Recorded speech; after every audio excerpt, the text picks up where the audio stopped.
Lisa Westcott's great achievement, I think, was the journey of Jean Valjean, and somehow she manages to pull off this extraordinary journey for Hugh where you really feel that he's lived a very long and tiring life.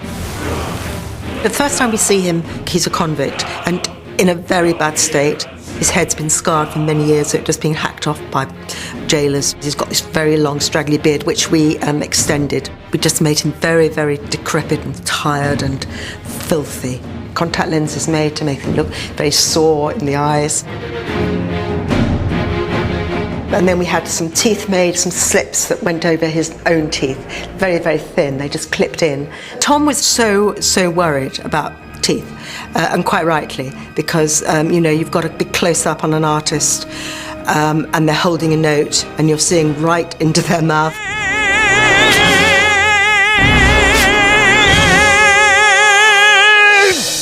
I dreamed a dream in time gone by,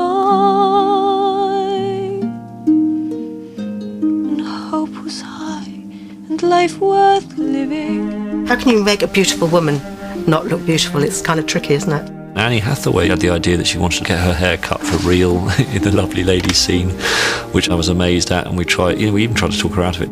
So there's Anne with her hair now cut, all chopped off, when she first becomes a prostitute, looking very, very sad and tragic. We had to somehow get rid of her teeth. A lot of people had to wear plastic molds on top of their teeth that had been painted. I was one of the lucky ones. I didn't have to wear it. I was just able to paint my own teeth. It didn't look great on camera. It looked like a bloody mess. My template really for the horse was a very, very crude makeup that's been on for a long time. You know, that kind of really kind of all running into each other, you know, that really smeary. I said to the girls, just go for that kind of look. Lovely ladies, ready for the call. Standing up or lying down or anywhere at all. So it's really, really lumpy and bumpy, and it's got to really tell the story. It's got to be brutal. Everybody raise the glass! Rise out, the monster's out! The Thénardiers are kind of a bit of a light spot, a bit of comedy relief really, so we can have a bit of fun with them. They're basically con artists, and every time you see them in every situation through the years, through the story, they look different, in a different disguise. Sasha really fancied having a gold tooth, so we ended up, the final configuration of his gold tooth was this little fella, and really earns its living.